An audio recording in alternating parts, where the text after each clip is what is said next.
It's the thought of being when your heart's just like a drum, beating louder with nowhere to guard it. When it all seems like Warahmatullahi wabarakatuh. Perkenalkan saya Afina Adinas dari Prodi Pendidikan Guru Sekolah Dasar dengan NIM 21117125. Pada mata kuliah Psikologi Pendidikan, saya akan memaparkan atau menjelaskan tentang pendidikan psikologi anak di abad 21. Yang pertama, kita akan membahas tentang penggunaan teknologi dalam pendidikan. Nah, perkembangan teknologi informasi yang makin pesat di era globalisasi tidak bisa lagi dihindari pengaruhnya di dunia pendidikan. Nah, B. Uno di tahun 2010 mengatakan bahwa kecenderungan pendidikan di Indonesia di masa mendatang ada 3. Yang pertama, berkembangnya pendidikan terbuka dengan modus belajar jarak jauh. Yang kedua, sharing research bersama antar lembaga pendidikan atau latihan dalam sebuah jaringan perpustakaan dan instrumen pendidikan lainnya berubah fungsi menjadi sumber informasi daripada sekedar buku.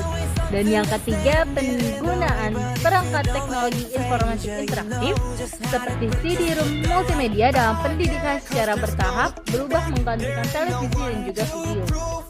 Nah, di dalam perkembangan teknologi informasi ini ternyata terdapat beberapa manfaat di dalam dunia pendidikan.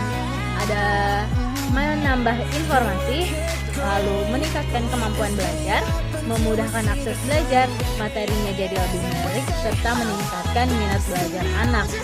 Selanjutnya kita akan membahas juga tentang program pendidikan anak di abad 21.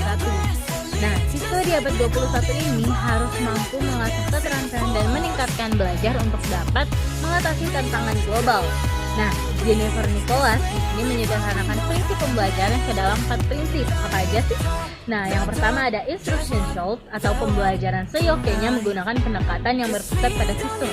Yang kedua ada education short di kolaboratif, yang mana siswa harus dibelajarkan untuk bisa berkolaborasi dengan orang lain yang berbeda latar, budaya, dan nilai-nilai yang dianutnya. Yang ketiga ada learning short have context, yang mana materi perlu dikaitkan dengan kehidupan sehari-hari siswa. Dan yang keempat ada school short be integrated with society, yang mana sekolah yang seyogyanya dapat memfasilitasi siswa untuk terlibat dalam lingkungan sosial. Nah, di abad 21 ini juga ada cirinya nih di dalam menggunakan metode pembelajarannya. Ada 4. Yang pertama ada komputasi, otomasi, informasi, dan juga komunikasi. Nah, di sini UNESCO juga telah membuat 4 pilar pendidikan yang menyongsong abad 21. Yang pertama ada learning to know atau belajar untuk mengetahui, learning to do, belajar untuk melakukan. Yang ketiga learning to be, belajar untuk mengaktualisasikan diri sebagai individu yang mandiri dan berkepribadian.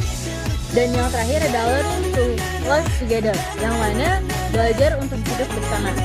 Nah, kompetensi partnership 21st Council Learning mengacu pada format pendidikan abad 21 yang diusung oleh Hermawan di tahun 2006.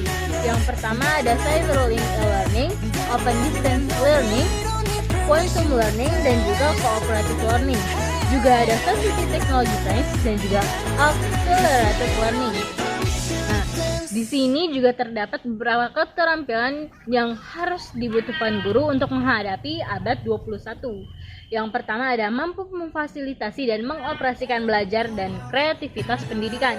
Yang kedua, merancang dan mengembangkan pengalaman belajar dan asesmen secara digital.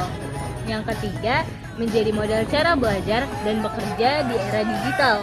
Yang keempat, mendorong dan menjadi model tanggung jawab dan masyarakat digital. Dan yang terakhir ada berpartisipasi dalam pengembangan dan kepemimpinan profesional. Dan yang terakhir di sini kita akan membahas tentang tantangan guru dalam mengakomodasi anak di abad 21.